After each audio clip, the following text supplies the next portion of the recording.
Perfect. Perfect.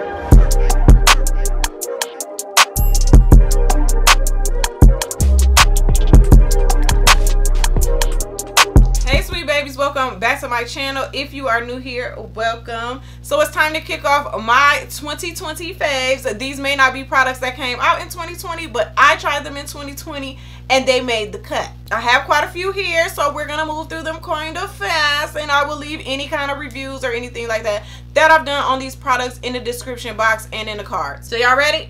Let's go. Now I must say 2020 was the year of shampoos for me, because prior to 2020, like, there weren't any shampoos that I really liked. I just knew I had to shampoo my hair, so I was kind of using like whatever.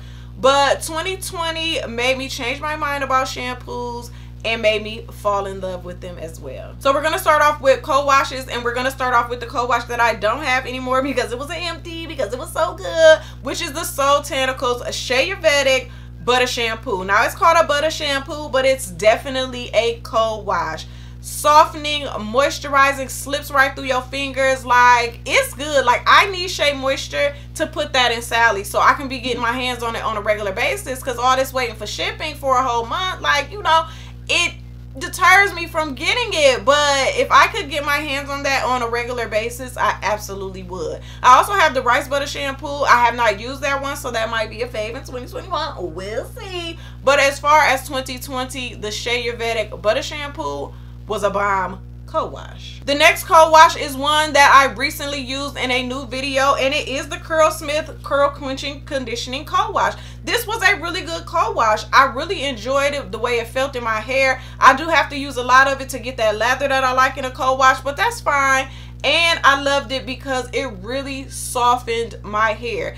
It says to leave it on for 3 minutes, and I absolutely recommend that you do put it all through your hair and just leave it on like it's a little 3-minute mask, and you will feel how soft your hair feels. It feels like you had like a deep conditioner in your hair. I can't lie. This is a really good co-wash. And the last co-wash that I used in 2020 that was bomb was this Camille Rose Neroli Blossom Cleansing Milk. Now we used this in our Zoom collab. Faye put us onto this, and I really enjoyed it. It was a nice gentle cleanse. So this is something that you would use, you know, coming off like a rod set or something where you didn't have heavy gels and butters in your hair, or if you do like a second cleanse, this is a really nice co-wash. Nice little lather. It smelled pretty good, and it just felt really good and softening on the hair, so I enjoyed it. Now moving on to clarifying shampoos.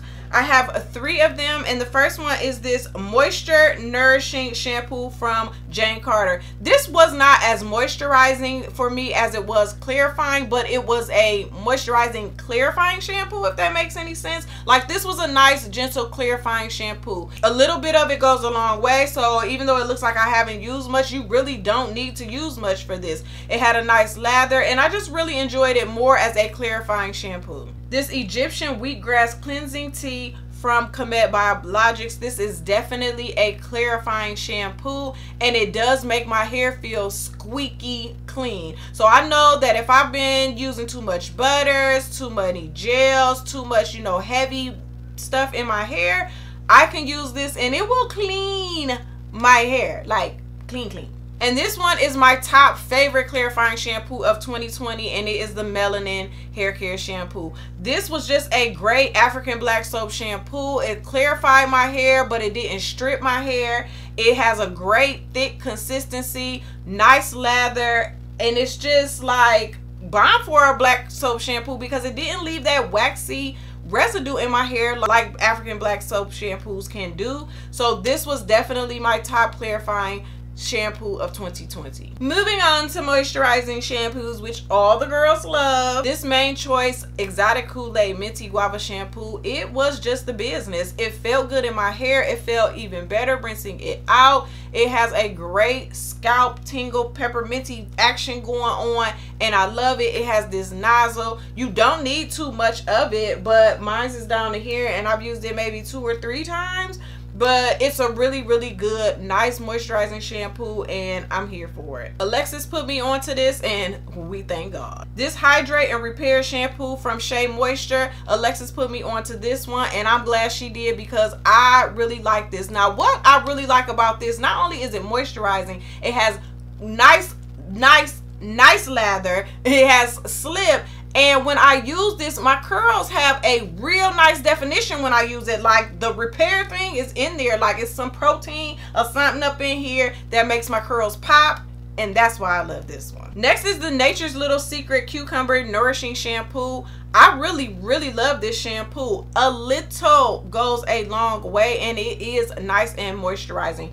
I am definitely here for this. You get 12 ounces and you need so little of it that it's gonna last you forever. It has a nice cucumber smell, so if you don't like cucumbers, you would stay away from this because it has that nice clean cucumber smell, and I enjoy it. Nice amount of lather, and it's just a good feeling on my hair when I shampoo, and I really do enjoy it. This one was one of my hella affordable options. This is the Garnier Fructis Aloe Vera Shampoo. Now it's the hydrating treat shampoo and not that pure clean aloe thing they got in Target. No, this one is the hydrating treat shampoo, and it is hydrating. I really love this. It's like $5 or $6. A little bit goes a long way, and it's just a great affordable shampoo that you can go to Target and get right away. Next is this UNIQURL shampoo. Now when I first tried this, I tried the Supreme Moisture Moisturizing Shampoo. Fell in love with it right away, so much so that I repurchased it right away. It has such a nice amount of slip, and it's just really moisturizing and hydrating, and I just really enjoy this. But when I repurchased it, this is what I got in the mail. So this is the 2-in-1 conditioning shampoo. This is still a good shampoo. It doesn't have as much slip, but it is a pretty good shampoo. It does have some nice moisture, and I really do like it. I like this one a little better. Other than the slip and the texture, this gives a little bit more moisture, a little bit more slip, but all in all, they're pretty much the same shampoo. And lastly, a shampoo that I enjoyed was this ORS Hair Repair Detox Shampoo. This one shocked me because, you know, it was ORS, and I was like, that's about to be trash, but it was actually okay. Like, I did like it. It was actually the best product from that line was the shampoo, and that's saying a lot. Nice amount of moisture with this, gets my hair nice and clean. I feel like it does give a slight detox to my curls, so I do really enjoy this. So if you happen to see this, you can pick this up because it is an affordable option. So I tried to get through those really quick so we can move on to deep conditioners. So make sure you like this video, share it, and definitely subscribe, and I'll see y'all in the next one. Bye.